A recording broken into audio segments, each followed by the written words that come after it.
In this video, I'll show you how to add an image alternative text in Squarespace.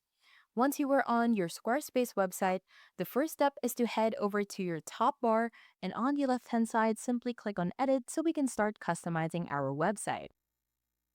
And once you are on your page, the first step is to scroll down to the section wherein it has your image. Now, once you are on the section wherein it has your image, what you want to do is simply click on an image. And at the very top, what you want to do is simply click on the pencil to edit.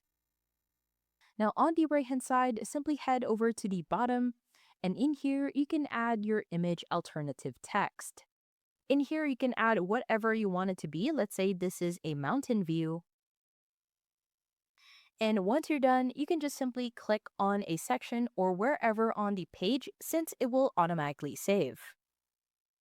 Now if we head over back to the image again, and at the top, if we click on the pencil to edit, as you can see here on the right hand side, if we scroll down, there will be an image alternative text. I hope you found this tutorial helpful. Please let me know if you have any other questions in the comment section below, and I will try my best to help you out.